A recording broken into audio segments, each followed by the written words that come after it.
So I'm going to now tell you something that I've been waiting for 24 years to have happen. It has not happened in my venture capital career. I've been waiting for an entrepreneur to come into my office and say what present their pro forma, present their projections the way I'm about to show you. I've been waiting for 24 years. It's never happened. Okay, so you come in and you present your numbers. It's going to be good. Now you believe this, and you should believe this, and you should do everything in your power to be able to prove this. Now granted, in my head, I'm going to discount it. It's just kind of what we do. But you're going to fight against that. That's a good fight, okay? I'm going to say, well, what about this? And you're going to say, no. I've got these contracts, or I'm in these conversations, and we won't get them all, but if we get some of them, I can hit these numbers. This is a 50% probability number that I'm going to hit. I believe we can do this. I'm committing to you that this is plan A. So that's good, and I've heard that kind of thing before. But then I haven't heard this, ever. But if it doesn't happen, if I'm wrong, and it looks like this is how I'm going to manage cash to make sure that we survive.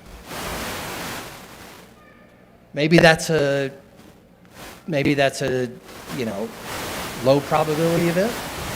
But then it says to me, okay, first of all, they're being honest about, now I believe this line a little bit more.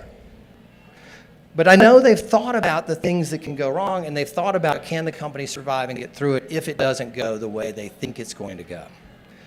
Now at this point you would think, okay, this presentation is not going well. You've just shown me, this number, and now you show me that number. There's no way they're going to invest, and you're right. The other thing that you have to see, or at least in my case, that I want to see is, could it be a big thing? I'm going to underwrite on this. I'm going to make my investment decision based on something in here, okay? And that thing right there can produce a pretty darn good return. But what I really also want to know in a perfect scenario is that there's a legitimate chance that could happen. You don't have to prove that to me because I'm not going to believe it anyway. But if you said to me, you know what? If this happens, which could, and if this happens, which it could, then that can happen. And I can say, you know what? There's a decent chance that could happen. And so if I have a portfolio of companies that are underwritten on this, and I have a few of them that can do that, then I've got a good portfolio.